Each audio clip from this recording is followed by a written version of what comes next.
Hello friends, आप सभी का स्वागत है हमारे यूट्यूब चैनल पर। देखो, इस वीडियो में मैं आपके साथ डिस्कस करूंगा Eric Erikson stage of psychological development. ठीक है, तो ये काफ़ी इम्पोर्टेंट टॉपिक है। ये थ्योरी है, इरिक्सन थ्योरी। आपके एग्जाम में आ जाती है इरिक्सन थ्योरी। बताइए आप साइकोलॉजिकल डेवलपमेंट के बारे में इरिक्सन ने क्या कहा था, वो आपको डिस्क्राइब करना है। तो ये थ्योरी जो है, आपको अगर आप बीएड के एग्जाम दे रहे हैं तो बीएड में चाइल्डहुड एंड ग्रोइंग अप, ठीक है, वहाँ पर ये थ्योरी जो है इम्पोर्टेंट है, इस एग्जाम में आती है। ठीक है, अगर आप कोई भी टीचर एलिजिबिलिटी टेस्ट दे रहे हैं, जैसे आप सी टेट दे रहे हैं, एच टेट दे रहे हैं, ठीक है, या आप यूपी टेट दे रहे हैं, या कोई भी अदर स्टेट का टीचर एलिजिबिलिटी टेस्ट दे रहे हैं, तो वहाँ पर भी इरिक्सन थ्योरी से रिलेटेड क्वेश्चंस आ जाते हैं। ठीक है, आपको एग्जाम में लिखना है, जैसे बीएड का मान लिया आप फर्स्ट ईयर का एग्जाम देते हैं, उसमें चाइल्डहुड एंड ग्रोइंग अप है, तो वहाँ पर ये क्वेश्चन आपका 4 नंबर में भी आ सकता है, 16 नंबर में भी आ सकता है। तो आपको इसमें बेसिकली क्या याद रखना है, तो इरिक्सन जो है एक जर्मन अमेरिकन डेवलपमेंटल साइकोलॉजिस्ट थे। तो पहला चीज आपको याद रखना है कि इन्होंने साइकोलॉजिकल डेवलपमेंट पे थ्योरी दी थी, साइकोलॉजिकल डेवलपमेंट में। दूसरी चीज ये कहाँ के थे, इरिक एच इरिक्सन, तो जर्मन अमेरिकन डेवलपमेंट साइकोलॉजिस्ट थे। ठीक है, इन्होंने जो है कितनी स्टेज बताई थी, ये बेसिकली साइकोलॉजिकल क्राइसिस बताए थे इन्होंने, तो ये 8 स्टेजेस इन्होंने यहाँ पे बताई थी। तो आपके पास अगर ये 16 नंबर में क्वेश्चन आता है, तो आपको ये 8 स्टेजेस जो है डिस्क्राइब करनी है। देखिए, ये 8 स्टेजेस आप लिखेंगे, उनके बारे में आप दो दो तीन तीन लाइन लिख देंगे। वो क्या लिखनी है वो मैंने यहाँ पे शॉर्ट में आपको समझाया है। आप केवल इस 10 मिनट की वीडियो में इस 16 नंबर का क्वेश्चंस कर सकते हैं। पूरा क्वेश्चंस में क्या क्या लिखना है वो आपको समझ आ जाएगा। अगर आपके पास 4 नंबर में ये क्वेश्चन आया है, तो 4 मार्क्स के लिए आप ये जो टेबल बनी है, इस टेबल को आप बना सकते हैं, डिस्क्राइब कर सकते हैं इसमें क्या है। तो ये 4 नंबर के लिए आपके पास यहाँ लिखा हुआ है। अगर 16 नंबर में आता है तो आप इसको थोड़ा थोड़ा डिस्क्राइब करेंगे हर स्टेप के बारे में। ये जो स्टेज है ये आप कैसे याद रखेंगे, तो आप देखो, इसको आप बना सकते हैं TAI। तो TAI आपको याद रखने के लिए जैसे हिंदी में बोल देते हैं ताई, ठीक है, तो उस तरह से बन गया। आंटी बोलते हैं, ताई बोलते हैं, ठीक है, ताऊ ताई होते हैं, उस तरह से आप याद रख सकते हैं। ठीक है, फिर से आपके पास आई है, फिर आई है, और फिर IGE है। ठीक है, तो यहाँ पर आप याद रख सकते हैं, जैसे ताई जी, GE मतलब जी हो गया यहाँ पे, GE। ठीक है, और यहाँ पे जो I4 हो गया, TAI4, यानी आई 4 बार आपको यूज होगा यहाँ पे, और फिर जी लगा सकते हैं, जी, ताई जी। ठीक है, तो आप ताई जी के नाम से इसको याद रख सकते हैं। इरिक्सन ने जो थ्योरी दी थी, उस थ्योरी को ताई जी थ्योरी भी बोलते हैं। ठीक है, तो ताई जी थ्योरी के अकॉर्डिंग क्या है, पहले वाले टी का मतलब है ट्रस्ट एंड मिसट्रस्ट। ठीक है, इनको आपको यहाँ पे ड्यूरेशन एज याद रखनी है, और ये बेसिक वैल्यू क्या है, इसमें किस बारे में है। ठीक है, आपको बहुत इजीली वे में मैं आपको समझाऊंगा, आपको अच्छे से समझ में आ जाएगा। ट्रस्ट और मिसट्रस्ट क्या है, ये 0 से 2 साल तक के बच्चे के लिए है। जैसे बच्चा रोता है, ठीक है, तभी वो बोल तो सकता नहीं है, रो के अपनी फीलिंग्स वगैरह बताता है, सेंस के थ्रू काम करता है। जैसे हमने पढ़ा था, सेंसोमीटर यूज होता है, उसमें सेंसोमीटर हम पढ़ते हैं पियाजे थ्योरी के अकॉर्डिंग, जो 0 से 2 ईयर्स की उन्होंने बताई थी। ठीक है, तो यहाँ पे जो है ट्रस्ट और मिसट्रस्ट के बारे में, बच्चा रोता है, अगर कोई उसके रोने की आवाज़ सुन के उसके पास आता है तो उसको ट्रस्ट जागृत होता है उसके बारे में, अगर नहीं आता तो मिसट्रस्ट हो जाता है। ठीक है, तो आप इस तरह से रख सकते हैं। तो ये बेसिकली जब ट्रस्ट आता है कोई उसके बारे में, उसको होप होती है, तो इसका जो बेसिक चीज़ें हैं उसके अंदर एक होप आ जाती है कि मेरी बात कोई सुन रहा है। ठीक है, तो जैसे पेरेंट्स होते हैं, फीडिंग कराना इसमें मेन जी होती है, जब वो उसको ट्रस्ट आता है कि कोई उसको फीड करा रहा, भूख लग रही तो खाने को दे रहा है। ठीक है, नहीं तो उसके अंदर क्या आ जाएगा, एब्डोमेंट आ जाएगा। ठीक है, फिर उसके बाद जो है सेकंड स्टेज जो होती है A4 होती है एटोनॉमी और सेम एंड डाउट्स वगैरह।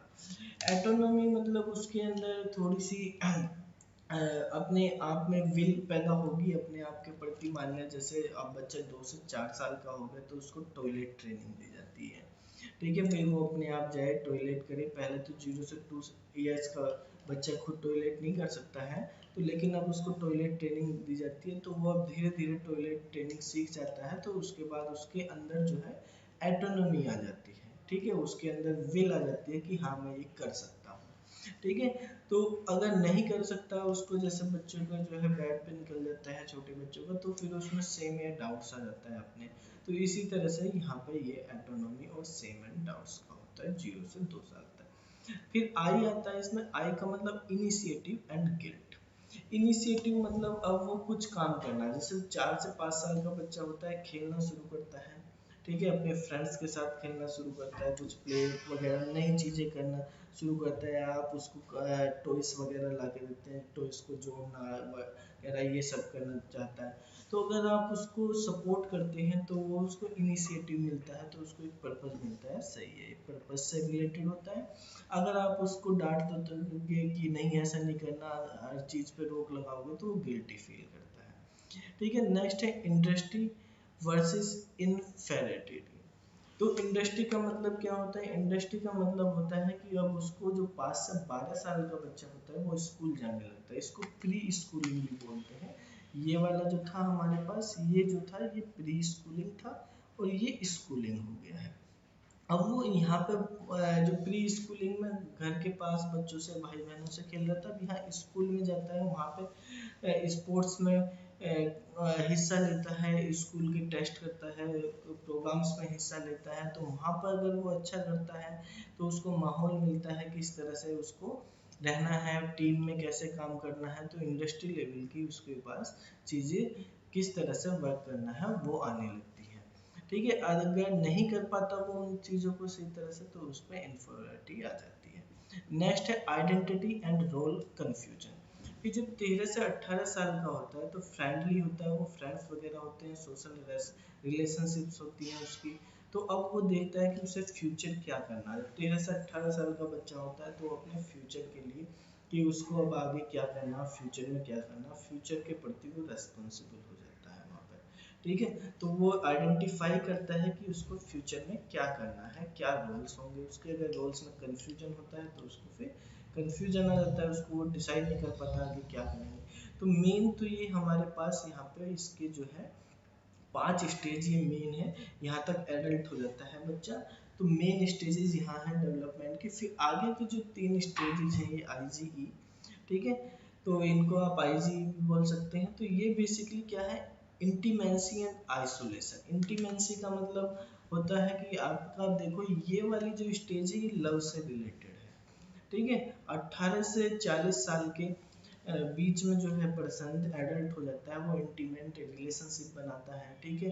अब उन रिलेशनशिप में अगर उसको सक्सेस मिल जाती है तो वो इंटीमेंस हो जाता है, अगर नहीं मिलती उसमें उसको तो लोनलीनेस आ जाता है, आइसोलेशन हो जाता है उसका, ठीक है, डिप्रेशन वगैरह हो जाता है, प्रॉब्लम हो जाती है, ठीक है। तो यहाँ ये लव से रिलेटेड उन्होंने बताई। फिर 7th स्टेट है, ये बताइए 7 स्टेज जनरेटिविटी एंड स्टेजनेशन। अब इसमें क्या होता है कि वो 40 से 65 साल की एज में है, ठीक है। तो उसके बच्चे हो जाते हैं, तो वो बच्चों के साथ उनकी केयर करना, किस तरह से बच्चों का वो करना, कैसे कंट्रीब्यूट कर पाएगा बच्चों के साथ, ठीक है। तो वो देखता है कि वो बच्चों के लिए सही तरह से कंट्रीब्यूट कर पा रहा है या नहीं कर पा रहा है, ठीक है। अगर वो सही कर पा रहा है, पूरा उनकी पढ़ाई लिखाई अच्छी तरीके से कर पा रहे हैं, ठीक है, शादी वगैरह बच्चों के वो कर दिए, तो उसमें जनरेटिविटी आ जाती है, नहीं तो स्टेजनेशन आ जाती है। फिर ईगो इंटीग्रिटी एंड डिसअपियर, ये 65+ की एज में है। अब उसने जो रेस्पॉन्सिबिलिटी थी उसकी, फैमिली रेस्पॉन्सिबिलिटी, वो खत्म हो गई है। अब अगर वो है यहाँ पे अपनी लाइफ को पीछे मुड़ के देखता है कि उसने पूरी लाइफ में अपना क्या किया है, अपनी पूरी लाइफ में अगर उसको सेटिस्फाई होता है कि हाँ मैंने अच्छी तरह से अपनी लाइफ जी है, दुनिया में आने का मेरा कुछ महत्व था तो मैंने उसको पूरा किया है, तो वो सेटिस्फाई हो जाएगा। उसमें ईगो इंटीग्रिटी की जो है वो सोच आ जाएगी, नहीं तो फिर वो दुखी होगा, डिसअपियर होगा कि मैंने जिंदगी बेकार कर दी, कुछ नहीं हुआ है, ठीक है। तो ये बेसिकली ये इरिक्सन एच जो है वो हमारा इरिक्सन जो है उसकी थ्योरी है, इरिक्सन थ्योरी जो साइकोलॉजिकल डेवलपमेंट से रिलेटेड है। तो ये जो है आप इस तरह से याद कर लें, आप 28 नंबर में इसको इजीली, वो 16 नंबर में भी आता है तो आप इजीली लिख सकते हैं, और 4 नंबर में आ रहा है इस तरह से लिख सकते हैं। आपको याद रखना है ये ताइजी की थ्योरी है इस तरह से, ठीक है। तो आप ट्रस्ट हो गया, उसके उल्टा हो गया मिसट्रस्ट हो गया, ए फॉर एटोनॉमी हो गया, initiative, industry, identity, intimacy, generativity and ego, ठीक है। तो इस तरह से ईगो इंटीग्रेटेड तक आप इसको याद रख लेंगे, ये पॉइंट आपको याद रखनी है थोड़े से, ठीक है। तो इनको याद करने का मैंने आपको तरीका बता दिया है।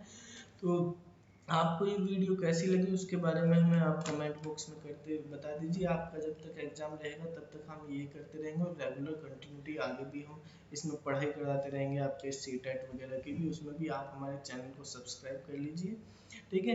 अभी हम इस चैनल पे हमारे टीचर्स आएंगे कुछ जो आपको सीटेट की तैयारी भी कराएंगे, ठीक है, जिसमें आपको साइकोलॉजिकल से रिलेटेड, साइकोलॉजी, पॉलिटिक्स, ठीक है, और सीटेट के अंदर जितने भी चाइल्ड डेवलपमेंट होते हैं ये भी हम सारे सब्जेक्ट्स की यहाँ पर आपके बीएड की भी सीटेट की भी आपको तैयारी कराएंगे, ठीक है। तो यहाँ पर आप इनके बारे में अपडेट रहने के लिए आप हमारे चैनल को सब्सक्राइब कर लीजिए और वीडियो को शेयर कर दीजिए, जिससे कि अभी जो भी बच्चे CSRU के लिए एग्ज़ाम दे रहे हैं, MDU के लिए एग्ज़ाम दे रहे हैं, उनके लिए हेल्पफुल हो जाए, ठीक है। तो कितने आप कितने टाइम में अगर ये वीडियो देखेंगे, देखो मैंने पिछली एक वीडियो बनाई है, आप उसको भी देख लेना, जिसमें पियाजे थ्योरी मैंने डिस्कस की थी, और पियाजे थ्योरी के साथ साथ हमने जो है कोल्सबर्ग की थ्योरी डिस्कस की थी, उसमें ग्रोथ एंड डेवलपमेंट के बारे में डिस्कस किया था 10-15 मिनट में, और एक ये थ्योरी होगी, इसके अकॉर्डिंग मैंने आपको बताया था कि आप पेरेंटिंग स्टाइल कर लेना, ये आपका पूरा का पूरा फर्स्ट यूनिट यानी 20 से 25 नंबर जो है, आप 20 नंबर तो कम से कम आप इसमें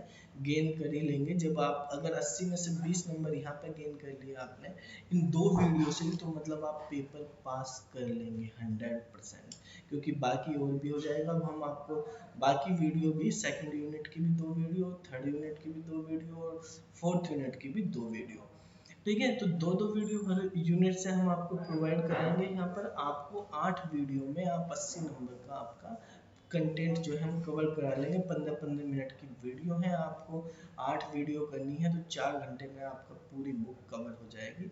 अगर आपने पूरे साल पढ़ाई नहीं करी तो 4 घंटे में आप ये पूरी पढ़ाई कर सकते हैं, ठीक है। तो आप चैनल को सब्सक्राइब कर लीजिए, फिर मिलते हैं अगली वीडियो में।